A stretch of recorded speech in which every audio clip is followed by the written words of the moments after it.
Bonjour à toute la famille combattante, bonjour à toute la diaspora, bonjour à la famille panafricaine. Je vous donne rendez-vous demain devant l'Assemblée nationale française à 13 h pour dire non au hold-up électoral encore une fois de plus, parce que ce n'est pas passé, pour dire non au gré à gré qui est en train de se préparer au Cameroun, c'est-à-dire que la France, comme d'habitude, veut placer un nouveau pion à la tête du Cameroun pour diriger notre destinée, comme elle a toujours su le faire, même avant les indépendances. On dit non seulement non au hold-up électoral, oui à un nouveau code électoral consensuel, revoir la constitution du Cameroun pour permettre à tous les Camerounais, évidemment pour ceux-là qui ont des ambitions, de se présenter à l'élection présidentielle et même législative sans avoir à être bloqués par des lois qui sont parfois tordues et taillées à la mesure du RDPC. Non au hold-up électoral encore une fois de plus, non au gré à gré, non au massacre dans le Nyozo. Il faut mettre fin à tout ça. À nos frères anglophones qui sont en train de mourir depuis 2016.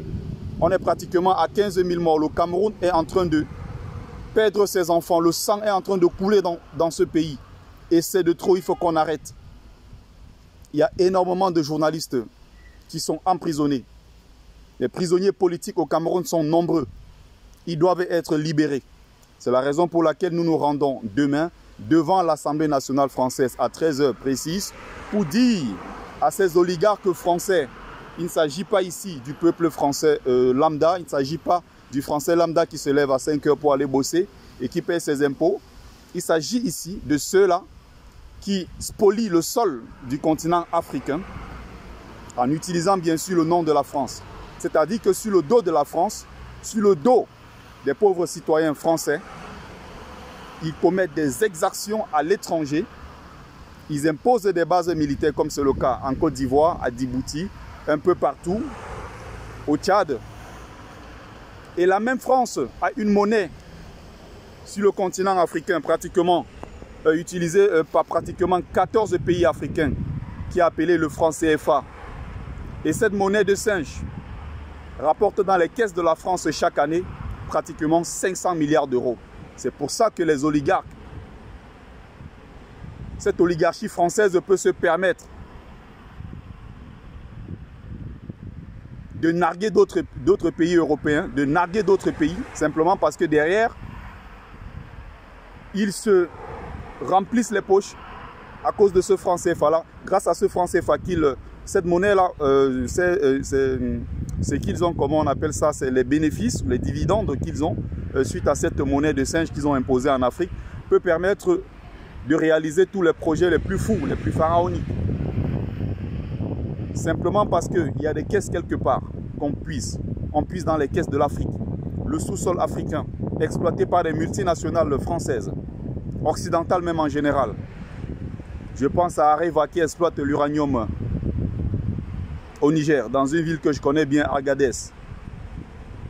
Bouygues, Vincent Bolloré, Castel, toutes ces multinationales, Orange, qui exploitent notre sous-sol.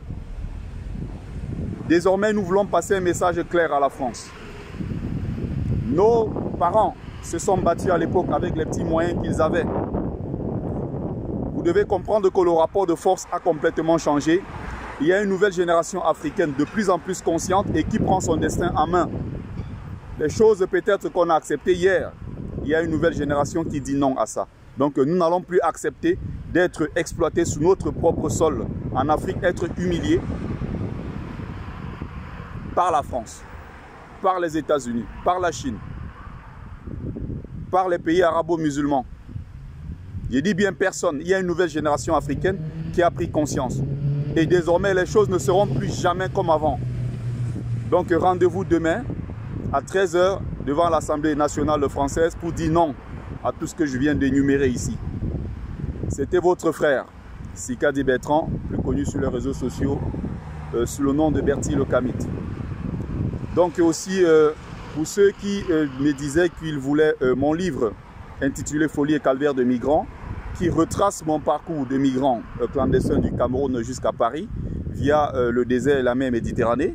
Donc je confirme ma présence demain à l'Assemblée nationale. Pour ceux qui évidemment auraient besoin du livre, contactez-moi ou alors rendez-vous demain.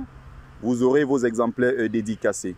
Donc rendez-vous, venez, soyez nombreux pour dire non à tout ce qui est en train de se préparer au Cameroun. Nous n'allons plus accepter ce statu quo, tout simplement. Merci à vous de m'avoir suivi. Faites large diffusion, large diffusion.